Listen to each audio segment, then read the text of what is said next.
Hey folks, it's Sarah here, and as usual, I've been keeping my eye out for books being published each week by independent publishers in the US, and I have a group to share with you that have been published between March 21st and March 28th. So from the time I'm filming this, from a few days ago up until a few days from now, I'm right in the middle of those two dates when I'm filming this. And then at the end, I'll share a bit of what I have been reading recently, and then maybe a little bonus book or two.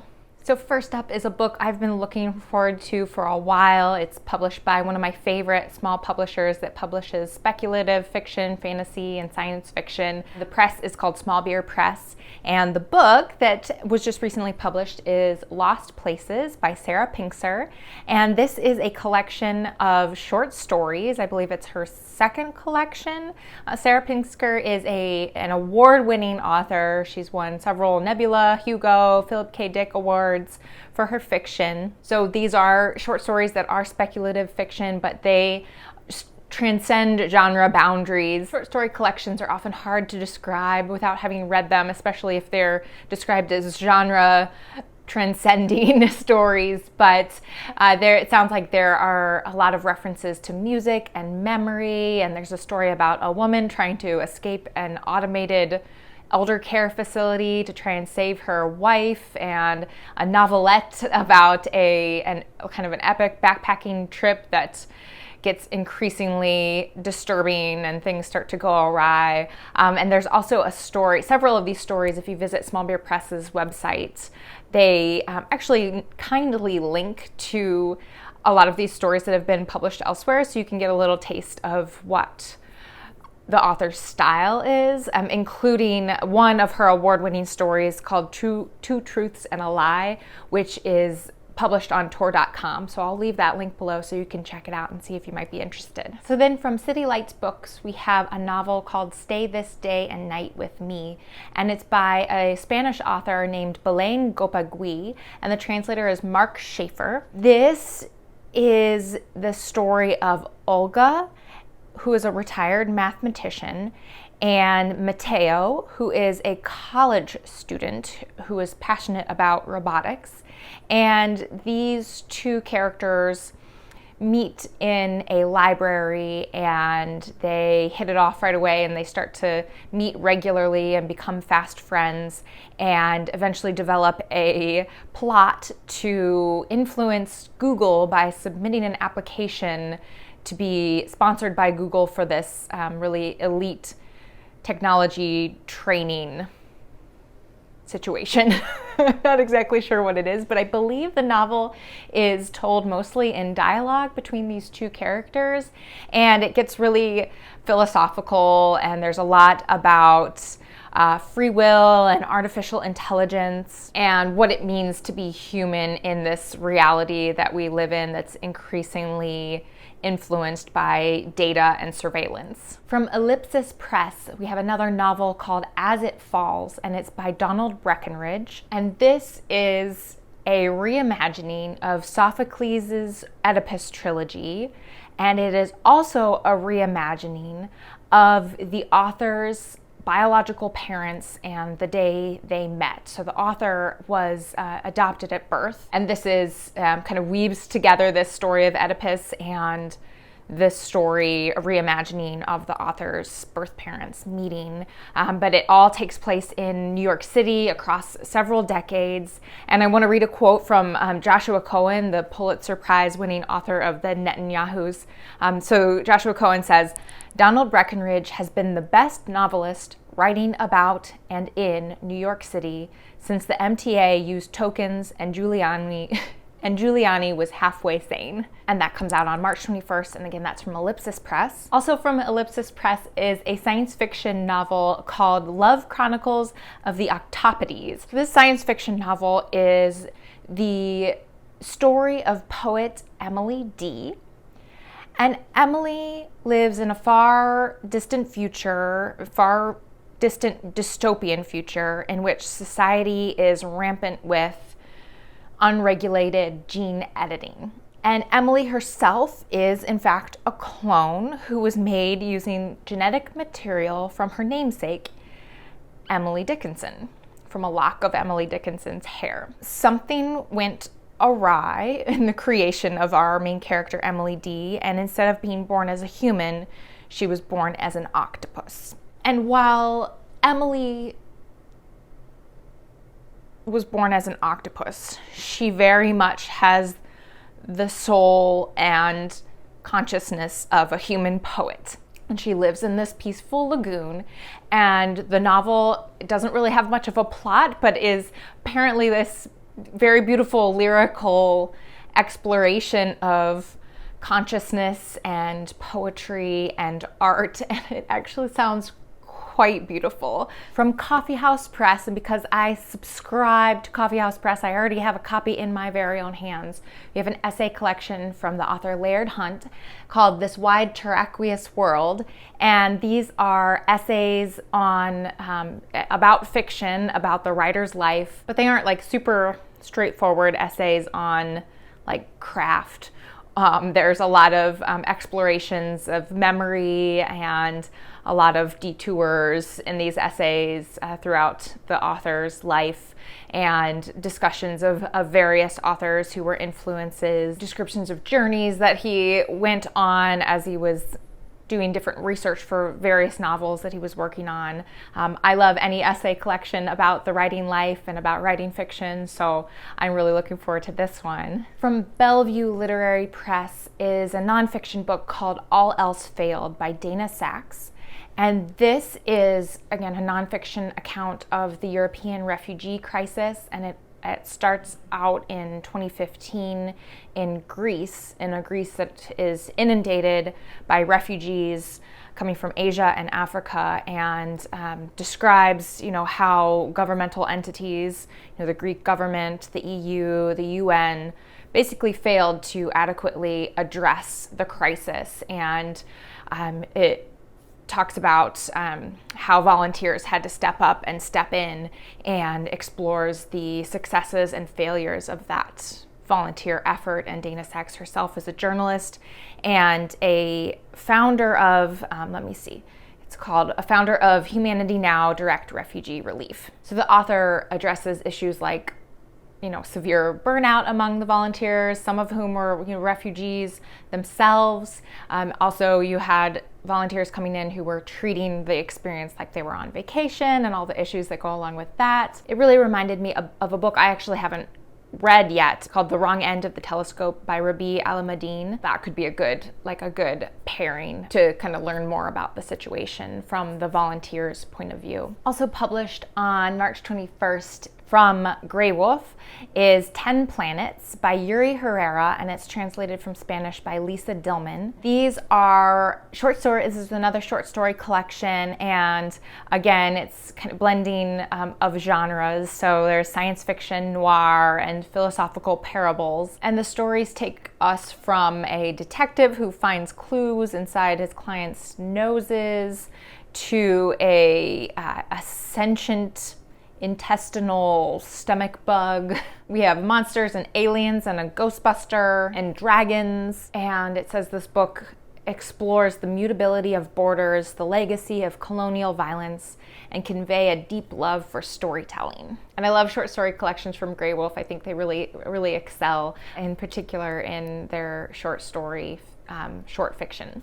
From Catapult is a novel called The Human Origins of Beatrice Porter and Other Essential Ghosts, and this is by Soraya Palmer. And this is a coming-of-age tale that uses folklore and a mischievous narrator to tell the story of two Jamaican Trinidadian sisters who live in Brooklyn, and they're dealing with the illness of their mother and the violence and infidelity of their father. Also, along the way, a lost family secret. This is a debut novel that I've been seeing getting a lot of praise. It asks the questions: what happens to us when our stories are erased? Do we disappear, or do we come back haunting? And it sounds great. This comes out on March 28th. On March 29th, so we're actually a day after what I said were my bookends, whatever.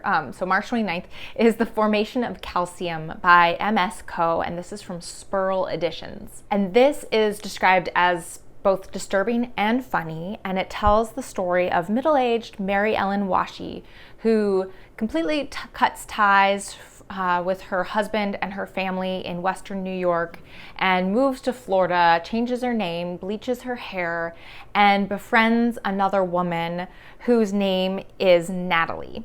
And promptly, Mary Ellen begins to manipulate Natalie in some way. And it sounds like the book is narrated by Mary Ellen verbally, like recording herself on a cassette tape, which I love playing with ways first-person narrators are narrating things. So that sounds very cool. And so she's recording herself trying to document kind of her descent into this new identity and self and the events of the kind of awful events of her new life. And it says it has elements of pulp noir and confessional literature. Also on March 28th from Black Lawrence Press is American Gospel by Maya Jeffra. And this is a book that takes place in Baltimore, and it brings together three voices. So three voices from the same Baltimore, like poor Baltimore neighborhood, and the neighborhood has been selected for the site of a like an urban renewal project where they're going to be building an amusement park and tearing down this neighborhood. And so these characters and their entire community are facing displacement. And these three characters, one is a queer teenage boy named Peter, his mother Ruth Ann, and then a priest from Peter's school, and they're kind of grappling with what their future is going to look like after this complete destruction of their community. And actually, I have a note for myself saying that this was maybe published on March 24th, so somewhere around in this week it's being published, again from Black Lawrence Press. Also from Black Lawrence Press is Lupine by Jenny Irish, and this is a collection of feminist prose poetry, and it uses the voices of various monsters, like there's a witch and a harpy, and it uses these voices to show how women have been villainized in mythology and in fairy tales and in folklore, and basically like reverses that and allows these so-called monsters to flip the narrative or address the traditional narrative, like flip the traditional narrative of entwining the bestial with the feminine. From New York Review of Books, also on March 28th, is The Fawn by Magda Szabo, and this is translated from Hungarian by Len Rix. And I know a lot of people have been reading The Door, one of Szabo's other novels. This is her second novel. It was published in 1959 and is newly translated. It's narrated by theater star Eszter Enci. And I don't know if I'm saying that right in the Hungarian pronunciation, but Esther is, so she's telling this from the vantage point of being older and being a theater star, but she's looking back on her very impoverished childhood in pre-World War II Hungary. And she's just consumed by bitterness and jealousy and regret, and is in particular focusing on one girl from her childhood who was, Esther was just very, very jealous of, but this girl was also, I think her name is Angela, was very, very kind, but for whatever reason, there's this huge amount of animosity from Esther towards this other girl named Angela. And it sounds like over the course of the story, you find out who Esther is narrating to, which sounds very cool. From the summary online, it says that Esther, as a narrator, is one of Szabo's most fascinating creations as a character. And I have a feeling that lots of people will be interested in that one. Okay, let's end with a bang. From Godine on March 28th, we have An Admirable Point, A Brief History of the Exclamation Mark by Florence Hazrat. And this is exactly what it sounds like. It's a history of the exclamation mark. It explores it from its first appearances about 600 years ago, all the way up to today, looking at its history and how it was created, and then also its use in literature. And I believe the author digs into various writers and authors and kind of calculates the number of times they used exclamation points in their various works, and explores different authors' use or refusal to use exclamation marks. And then also looks at its use in advertising and social media and pop culture and the digital world. And I fully admit to giving my husband a hard time for sending text messages that, lack an exclamation point and therefore show his lack of enthusiasm for, whatever we're texting about. So this one sounds really fun. So what have I been reading? So I am still finishing up reading the long list and now short list for the Republic of Consciousness Prize, and I'll link to my video about the long list somewhere around here. I am still working on the Sleeping Car Porter by Suzette Meyer, and this is the story of Baxter. It's 1929, I think, yes, and Baxter is a sleeping car porter who is desperately trying to save up for dental school and is accumulating demerits. In my last video, I kept calling them points. They're referred to as demerits. And so he's got a specific amount of money he needs to raise to go to dental school, but also if he gets enough demerits, he will be fired from his job. And he's getting demerits for stupid things like a passenger on the train dumping coffee on him. He got demerits for. So it's not really, a lot of it is not in his control. So it is a lot about racism at this time. Baxter is having to deal with these other sleeping car porters who, have their own personalities and, all sorts of kind of drama going on. And then he's dealing with the passengers and the conductor, and but also has this deep love for science fiction. So every moment he can get, he's trying to read his beloved science fiction novels and magazines. And it's really good. It's such a great glimpse at this very specific job and world of the very claustrophobic feeling of being on this train and dealing with all these really kind of gross passengers. And every single one of them, he notices all their different dental details, what's wrong with each person has various dental issues, and he specifically names what they are. So really enjoying this one. I am also still making my way through my New Directions project, where I am reading through all of the books I own that are published by New Directions. And last night I just finished Weasels in the Attic, which is by Hiroko Oyamada, and it's translated by David Boyd, I think. Yes, David Boyd. And this is a very, very short book. I think it's 70 pages. And it's mostly telling the story of this couple who are desperate, trying to have a baby, I think. They're kind of older and they haven't been able to have kids, but they're also kind of interacting with these other friends who do have young babies. This friend has a bunch of fish, and they go visit and realize that this guy has had a kid and they didn't realize it. And then the middle section, they go visit this other couple who are having a weasel infestation in their house. And so that's really weird and kind of gross and dramatic and traumatic. In the third section, they end up stuck because of a snowstorm in this couple, in their friend's house, the weasel infested house. They're stuck there with the friends and their new baby.